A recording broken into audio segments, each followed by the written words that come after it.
Hey, what's up? This is Brandon Simmons for BrandonSimmons.biz. This is my weekly video blog called Bullheaded, a review of the Houston Texans news as well as a preview of the upcoming game matchups. So after a tough loss to the Tennessee Titans in Week 6, the Texans are coming back home to host the Green Bay Packers, who suffered a loss of their own. But we'll get into all that on how the Texans can kind of handle up on business in that game. First off, let's go ahead and recap the Titans game for a little bit. And I'm going to try to condense as much as I can because there was a lot. There's a lot going on in that game. And I'm going to just try to touch on like the major points of that. So one takeaway that I have from it is that it's back to reality for the Texans. A week after facing Jacksonville and, everybody being excited about, things going in the right direction from the first win of the season, and rightfully so. They had to come back and, they had to, get back to work, and they had to give the Tennessee Titans that work, but unfortunately, that was not the case. There were some of the same mistakes that plagued us during the 0-4 start. There was bad tackling, which is, kind of the main thing, but it wasn't the only thing. There was a little bit of, the offense didn't come out particularly hot at first. They played a great game, but it just wasn't, they just didn't have a good start, obviously. And then, just overall, the team just didn't have a good start. The defense, they were giving up big plays. And not just with tackling, but in the secondary and everything. And so we fell behind early, and so we had to get up, wipe out. We got punched in the mouth. We had to get up and fight back.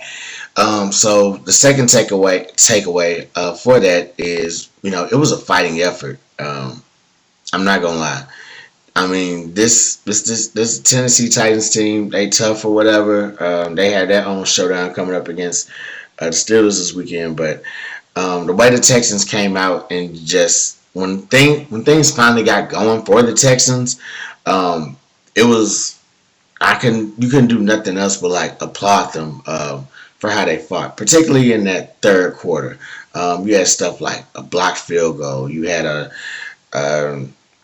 God doggone, J.J. Watt with the strip sack fumble, and Tennessee, they themselves, they look like at points during the game, they looked like they were kind of almost giving us this game, like not so much with the blocked field goal, but with the missed field goals and all that. And it's like, you're supposed to be a little bit sharper than this, but it comes back down to like it being a division game as well.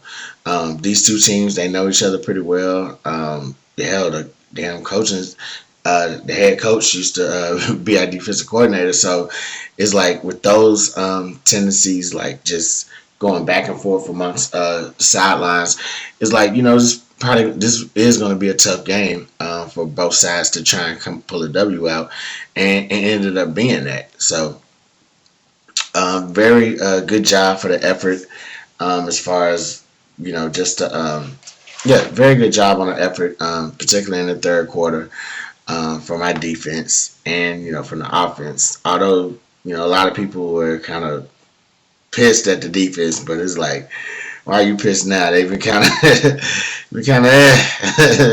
this whole season, but the effort, I couldn't disagree with how they came in and just like kind of attacked when things got ready to go. So with that being said, I have to talk about the 2-point decision. So obviously, I believe check. Yeah, I believe we had scored a touchdown. Was it on 4th and goal? Oh yeah, 4th and goal. So Watson, he throws a touchdown to Brandon Cooks on 4th and goal. So we're up 36-29.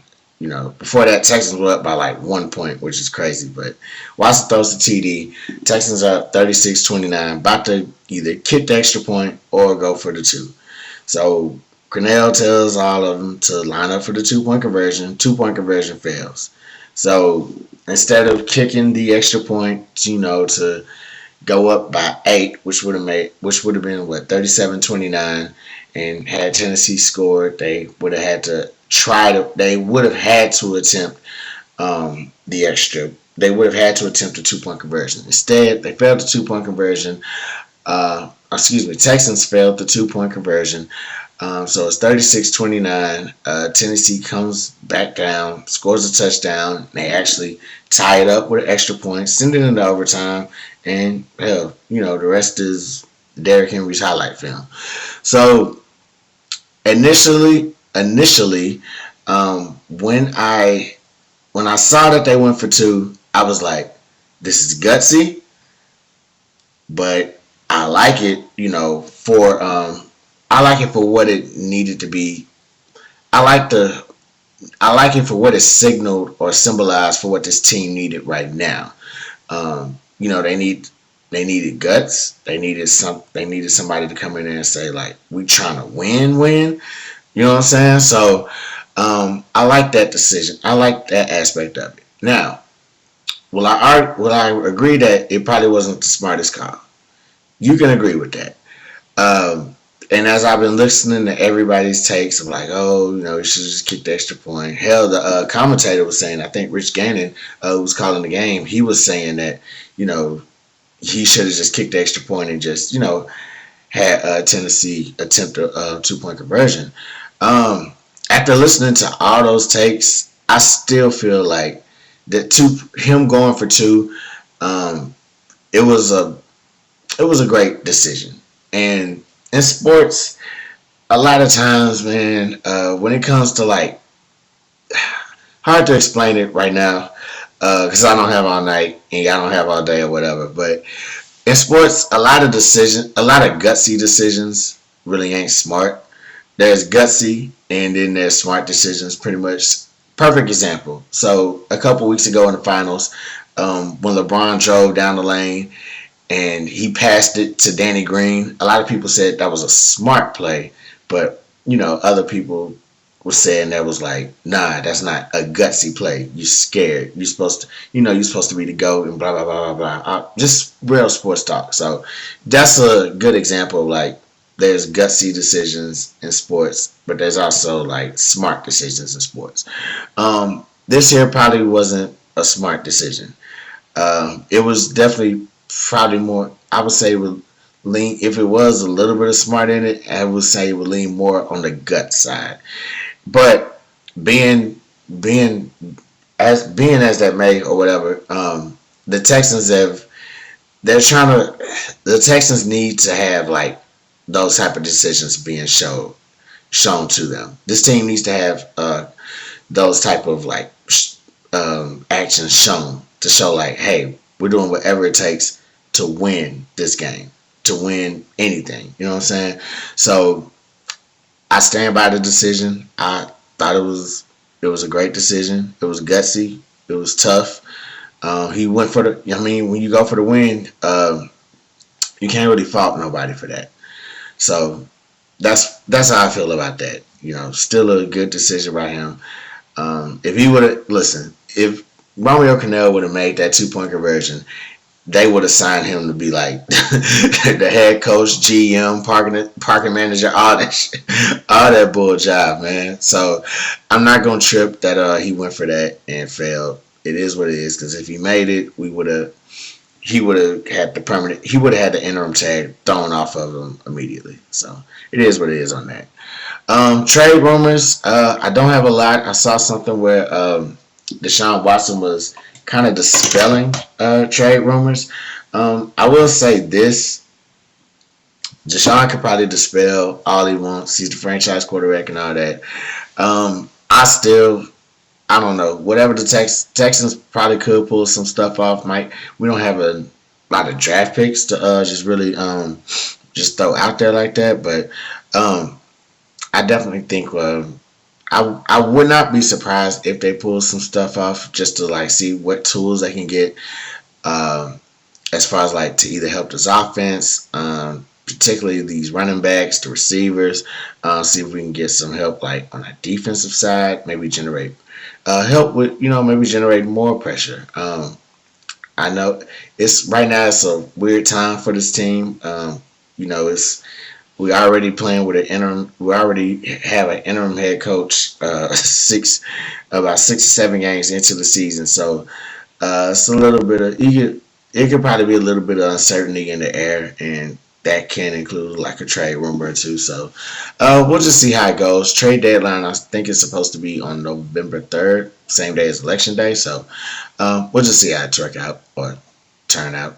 So with that being said, the Texans have to host the Packers. I know you're groaning. We have to host Aaron Rodgers and his good season having self this Sunday. And so Rodgers and the Packers, they're coming off their own loss, their first loss of the season, to the Tampa Bay Buccaneers.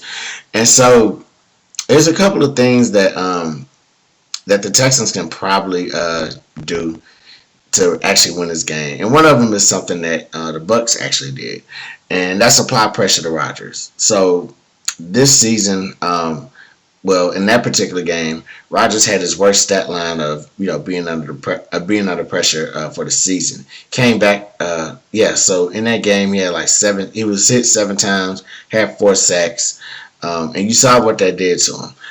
Pretty much disrupted, the whole offense. They were after those 2 interceptions, one of them being a pick 6.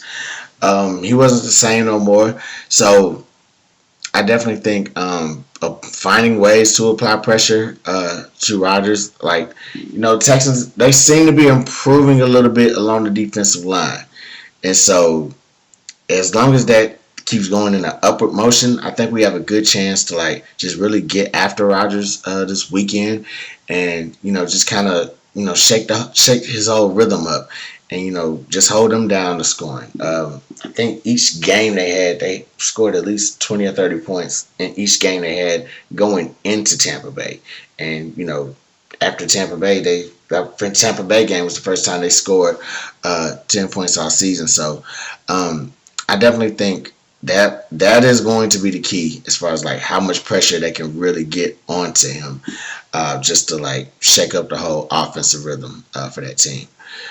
Continue the aerial attack. This is my second thing that Texans got to do.